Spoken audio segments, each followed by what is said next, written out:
paid parental leave, including paternity leave. I think it's just a question of how much. Like in California, for example, dads are entitled to 12 weeks of paternity leave, 8 of those partially paid, the other 4 unpaid. And hey, like I'm not gonna outright attack people that are skeptical of the idea. I have to talk against the caveman part of my brain that's like, you man, you go out, you provide. But also there's different kind of providing, right? Being there for your small baby that I don't know if you've had a baby, that they are so much work. Give yourself time to bond with that baby, support your partner, make things easier. Well, obviously not universal. It's so odd to me that a lot of the people I've seen speaking out against this, they're the same kind of people that when they see like gay people getting married, or they talk about the gay agenda, or really they see anything that goes against like the traditional family unit is evil. Oftentimes are also anti-abortion. They're like, no paid parental leave. Once that baby's out, on your own. Best way to keep that family unit together, isolate them from one another. Like, y'all, how can we say that we're trying to be there for our kids when we villainize people trying to be there for their new kids? I live in a country where less than 1 in 4 men have access to paternity leave, where 100 million plus people do not have a single day of paid leave, where 1 in 4 American women go back to work within 10 days of giving birth. And I would love to be able to make a joke right here, tie a bow on this opening segment, get into that monkey intro, but it's not funny. It's just sad. This is a news show. Y'all, welcome back to the Philip DeFranco Show, and hey, if you support paid paternity leave, hit that like button, and if you don't, do nothing, because I don't do well with criticism and or anything other than universal agreement and praise. I'm kidding, 10% of my life is people telling me to go fuck myself. And on that happy note, let's talk about some entertainment celebrity news. Though it does start off very depressingly. Starting with, we just got updates regarding the tragic death of Mac Miller. Miller died back in 2018 at the age of 26 as a result of an accidental overdose of fentanyl and cocaine. And the news now is that one of the 3 men charged in connection to his death just agreed to enter into a guilty plea deal. That man, Stephen Andrew Walter, will plead guilty to distribution of fentanyl, and in exchange, a second charge against Walter for conspiring to distribute controlled substances resulting in death will be dropped. That said, he still faces a maximum of 20 years in prison, though some reports say prosecutors are suggesting a 17-year sentence. And as far as the 2 other men, Cameron James Pettit and Ryan Michael Rivas, they've been charged over Miller's death, but have pleaded not guilty, and according to Pitchfork, a trial is set for March of 2022. And according to the agreement, Walter knowingly instructed Rivas to distribute fentanyl that was presented as oxycodone to Pettit, who was Miller's dealer, with it adding that Mac Miller would not have died from an overdose but for the fentanyl contained in the pills. We also had Maroon 5 frontman Adam Levine in the news on the receiving end of a lot of backlash. And this because there was a TikTok that went viral showing a fan jumping on stage, touching, grabbing him having that reaction, with many fans saying, hey, he needs to humble himself. He wouldn't be where he is today. Why is he acting like, ew, the unwashed pores touched me? But personally, and understand I can't speak to who Adam Levine is as a person, I'm not sure how you or I would respond if while we were doing our job, someone just ran into our personal space and grabbed us. No matter if you are a fan or not, that does not give you consent. You have no right. And I also genuinely believe that the reaction to this would be far different if Adam Levine was a female artist. Or some guy jumps on stage, grabs Ariana Grande. How many of you are gonna go, wow, she needs to humble herself? And as far as Adam's take on this, he ended up responding on an Instagram story. Without our fans, we don't have a job. I say that all the time to our fans. To think that anyone would believe that I thought that our fans were beneath us or less than us makes my stomach turn. That's just not who I am. It's not who I've ever been. So I just need you guys to know I was really startled.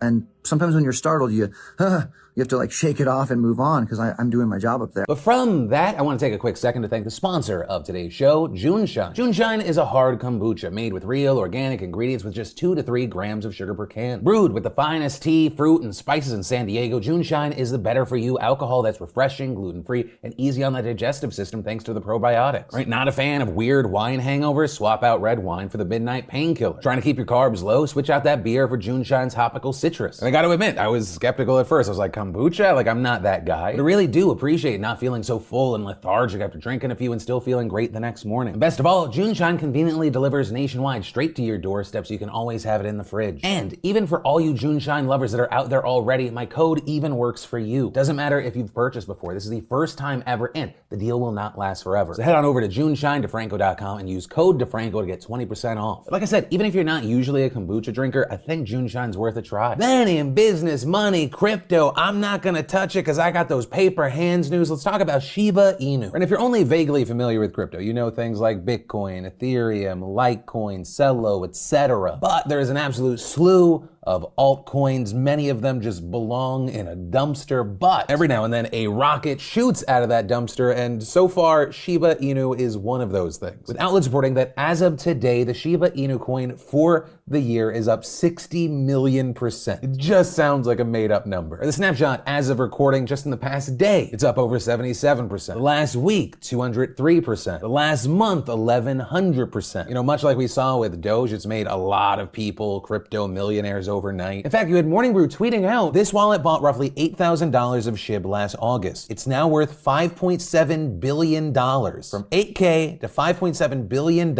in roughly 400 days. We may actually be looking at the greatest individual trade of all time. And while I, like I said, will personally not be touching this, it's really cool to see. I mean, it won't be cool to see if and when it implodes, but very cool now. And hey, whether it be because you want to get in on Shiba Inu, which once again, this is not advice. You do what you want to do, or you want to learn more about crypto. You want to look at and learn about the stock market, maybe get involved. I highly recommend you go to public.com/DeFranco. It's a great way to learn about and jump into these spaces, especially at a time where I know that a lot of people that are trying to get in on stuff today can't because other services have gone down. Plus, when you sign up, you open an account for free, you get a free stock. So yeah, let my partnership with them work for you. And then, let's talk about the billionaire tax. So this morning, after a lot of waiting, a lot of buildup, Democratic Senator Ron Wyden unveiled this long-awaited proposal, with it being one of the most unique tax plans in the world because it's literally just aimed at the 700 richest people in the country. We're talking Jeff Bezos, Elon Musk, Mark Zuckerberg, and that's because this would only apply to people making over $100 million in annual income or those holding at least $1 billion in assets for 3 years. And that last part, right, about the assets is the most notable and controversial. Right? It's very easy for the incredibly wealthy to avoid the income tax. I mean, Jeff Bezos, for example. How much do you think he made last year? $100 million, $10 million, $1 million, none of the above. His yearly salary from Amazon was $82,000. He's just like you, but not really. His wealth is connected to stock, specifically Amazon stock, which right now he has around $200 billion worth. And while these billionaires would be subject to a nearly 24% tax when they take money out of the stock market or other assets, there are a whole slew of loopholes that allow them to avoid that 24% capital gains tax and essentially live income tax free. And so with this proposal, for the first time ever, they would be held liable for gains of their other assets, right? Their stock growth. But before Senate Democrats can make this bill a law, there are massive hurdles to overcome. The first of which is this even legal? Right? Even some House Democrats who support increasing taxes on the country's richest have expressed skepticism, arguing that establishing a new tax code for such a small group of people would be a difficult policy to craft, let alone enforce. The law would also face major legal challenges, and courts would eventually have to decide whether unrealized gains could be counted as income. And I mean, if the taxes on unrealized gains ever affected the everyday person, I mean,